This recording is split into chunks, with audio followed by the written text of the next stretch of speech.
Hey everybody, I'm here at the Nowear compound with Karl Hinkley. We just wrapped up a bike check about his brakeless bike here, and now we're gonna move on to a bike check about his brake bike, which is going to be awesome because I can already see there's some parts on this bike that are just sick and older, and there's a story to it. So I'm gonna let Karl do the talking at this point. All right, guys, this is my brake bike. This is my tech machine. We'll start from the top and work our way down. We'll start with par ends. I love par ends. They last forever. They literally do. I don't even know if I've ever wore out a set of par ends. I think I've maybe just switched them to switch them at times when I get new grips. Which brings us to our grips. I got some S&M grips. I don't know the model on these. Credence. Okay, they're awesome. I like the length. I like it that they come a little thinner off the bat. I'm not really into thick grips. And then, because they almost feel a little worn out at first, which allows me to grip more. Very big fan of these. Since we're on our handlebars, we're gonna talk about my favorite brake levers of all time. Tech 77s. I have literally been riding Tech 77s since the 80s. Absolutely love these. These are not new old stock though. They are produced now by I think Pork Chop. Pork Chops offers these. You can get them in several different colors, but they are the same as they were in the 80s. The reason I like these levers so much, they have a plastic bushing in here instead of a brass one. So a lot of times I find personally that the brass has a little bit of binding. You will get play in this lever. That's the one thing you got to get used to, is because if you tighten it up too much, then it will bind. But if you leave that play, I've never felt a more freer moving lever than the Tech 77. And especially when you're going to use a rotor and stuff, all the restriction you can take away, the better, I have found out. So we go on to, let's continue down. You see I do have a rotor. Run the Odyssey gyro. Did I say rotor or gyro? I don't know what's more acceptable nowadays, but I grew up that it was the ACS rotor. So a lot of times I'll still call it a rotor. And guys are like, what's a rotor? You mean a gyro? So yes, so my gyro is an Odyssey. It's the sealed bearing system. I absolutely love this. Right above that is our newest stem that we've come out with. This is the missing link stem. And as you can see from the top cap, we tried to design this stem to look like chain links. So we're really proud of this. My friend Scuba Steve here, he helped me design this, and then it's machined just down the road. All American made bolts, really quality. It's a 48 millimeter reach, and this one has a 32.75 rise, so it's a real traditional top load stem. Riding my 4-piece bars on this, the 4-piece Nowear bars. These are actually welded by pro rider Sam Bussell. We are really excited that we were able to do that because step by step, our bars are all made in Nebraska, finished up by our guy Sam, phenomenal welder. Love my bars. If you watch my other bike check, I'll tell you real quick, big fan of them because I got so much clearance. You guys are watching Brant, so you know Brant is a big fan of the clearance too. The candy bars, all that kind of stuff. It's very, very friendly. And I've also noticed and heard from guys that front flips are a big thing because they can tuck their head in more and they're not smacking visors and stuff so much. I don't front flip. I can't attest to that, but I'm going to take their word for it. On my front brake, I run a no-con cable. Huge fan of the no-con because you can really bind it up at the bottom right here. These cables literally, they're a little costly, but they will last you a lifetime.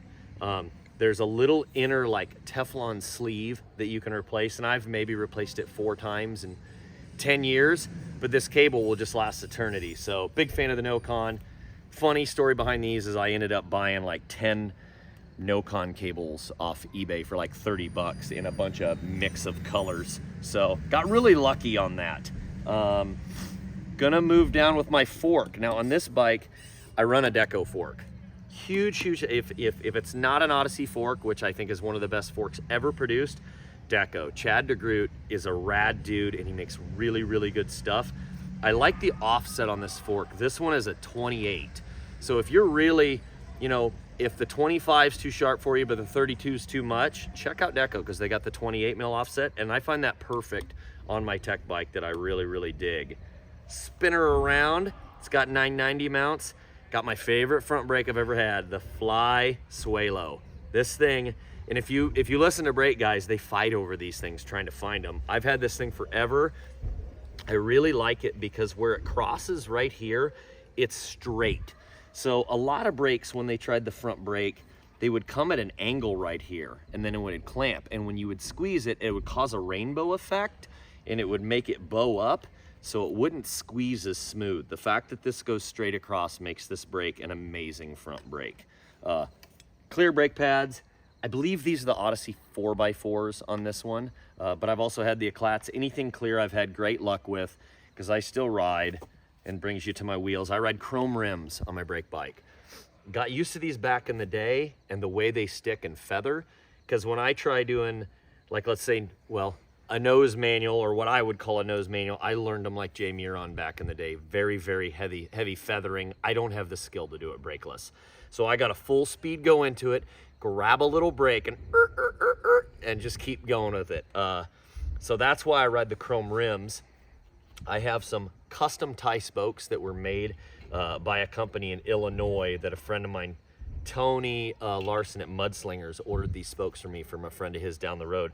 So they're straight pull, and they're tie, and they're blue. So these were custom.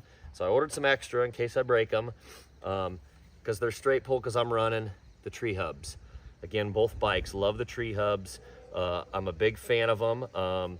These are one of the only sets of wheels I have ever personally laced. Had to watch a YouTube video to do it, because I normally have a buddy lace them.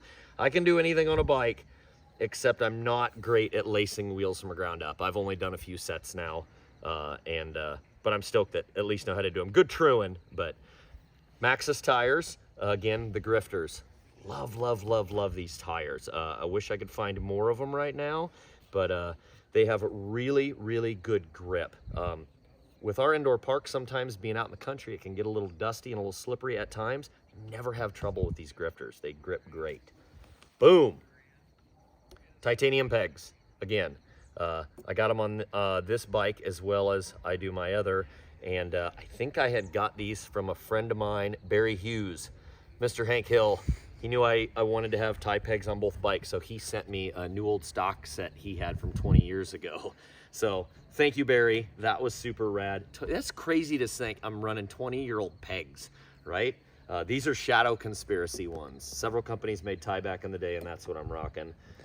On this one, I believe is a Mudslingers peg from Tony Larson in Illinois. They made pegs for a while, and I'm running the aluminum right there. Cool sticker on the side of my Decafork, says BMX Taxi. I got this from some super cool guys at Toronto Jam in Canada. A guy gave me a sticker, I put it on. It's not much left of it, but I'm gonna always rock it because he was a cool dude. And yeah, so. Before we move back, what rear top cable are you using? It's an Odyssey top cable. This top cable is an Odyssey. They make them in several different sizes. I think this one's the medium. Pretty sure it's the medium because it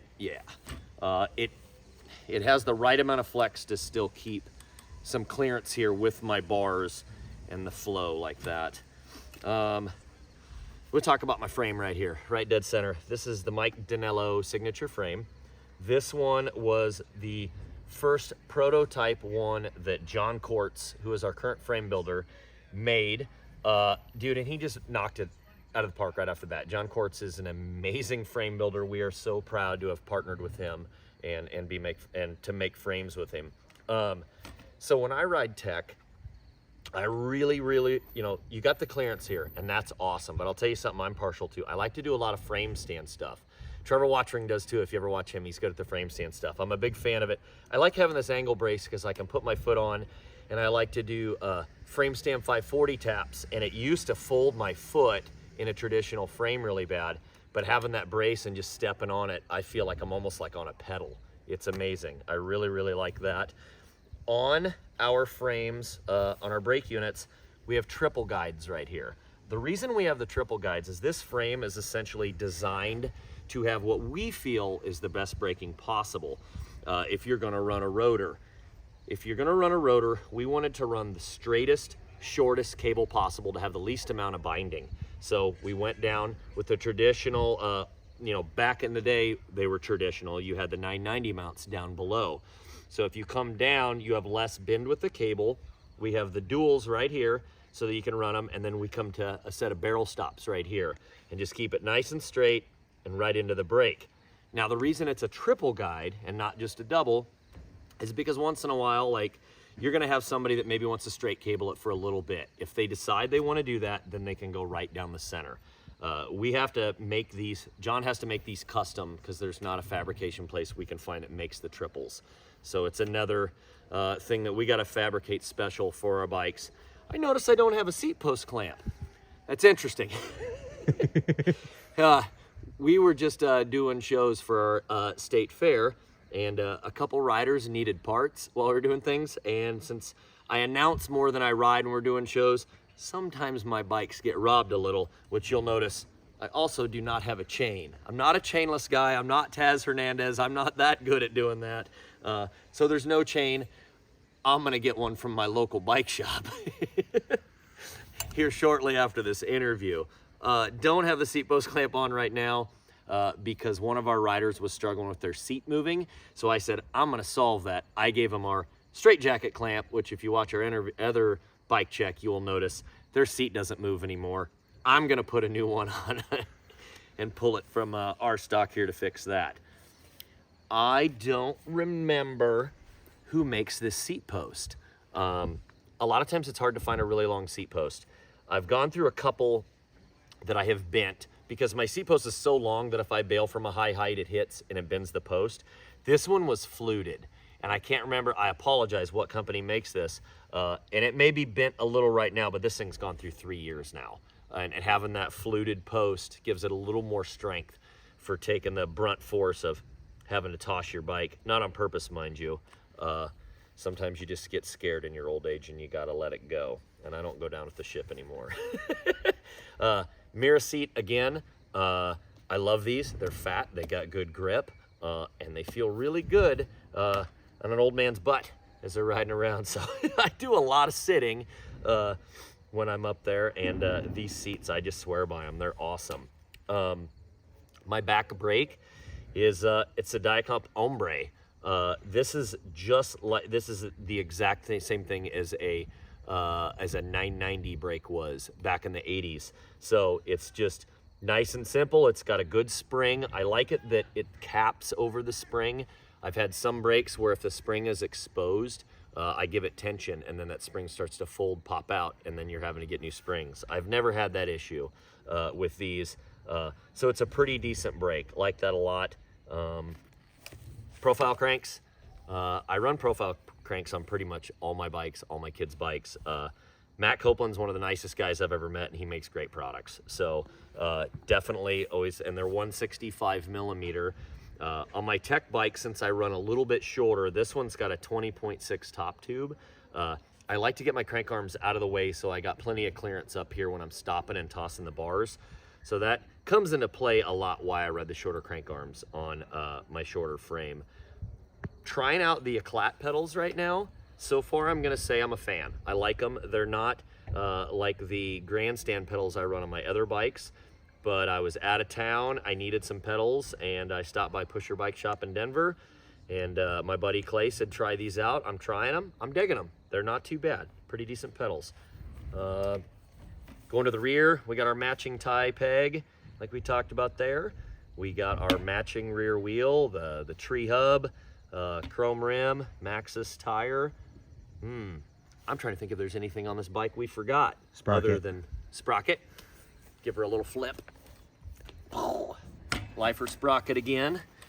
This was one of the very first ones we made. We started making sprockets about 7 or 8 years ago. And so you can see it's pretty faded. I have had this one a long time, but American made stuff lasts really well. So it's our Lifer sprocket. You can see the handlebars there. I like to run a 28.9. I feel like it's a good gearing for doing what I do. It's quite enjoyable. Yeah, I don't know what else to tell you guys other than normal tubes.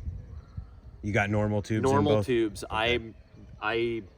I don't believe in going crazy light with the tubes. That's just my thing. I want normal tubes that hold up, and Yeah, I think they're just Odyssey tubes that I get from Full Factory. So, yeah. So you think of on that anything else you note- see on here, Brant? No. So I think at that point, we should just tell us where we can find you online, in person, all that good stuff. You can find us online, NowearBMX.com. You can find us on social media anywhere, Nowear BMX. Hey, and if you're in Nebraska, stop by the Nowear compound. We're not that far out of the way.